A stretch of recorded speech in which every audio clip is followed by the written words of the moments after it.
তিনটা দোকান করেছে।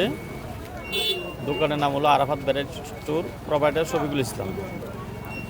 আমার দোকানের ক্ষতি প্রায় 15-20 লাখ টাকার মতো হবে, এরকম আনুমানিক।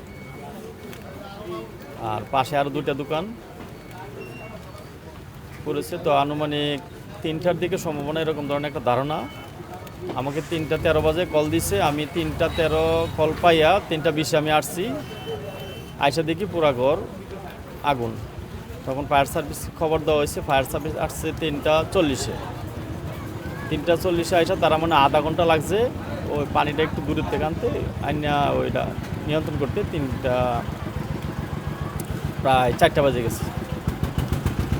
তখন তারা আমাকে কোনো উত্তর দেয় না, মানে আমিও তাদের কাছে কোনো পাইছি না যে কী কারণে লাগতে পারে বা কী বিষয়ে লাগছে, তা কোনো আমি ওটা বলতে পারবো না। আমার কোনো ধারণা নাই যে কেউ লাগাইছে বা এরকম ধরনের কোনো না। আমি কাউকে সন্দেহ করি না, কারণ হলো দেখি না বিধায় আমি কাউকে সন্দেহ করি না। শিক্ষা বলতে চালাকচর বাজার আরাফাত ভ্যারাইটি স্টোর অত্যন্ত জনপ্রিয় এবং অনেক ফেমাস একটা দোকান। দোকানে আগুন লেগেছে, এলাকাবাসী বাজারবাসী অনেক দুঃখ, অনেক কষ্টে আছে।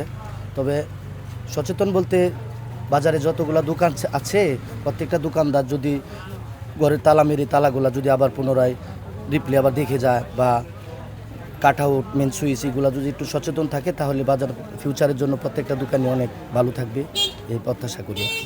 সেফটির জন্য কি করা যেতে পারে?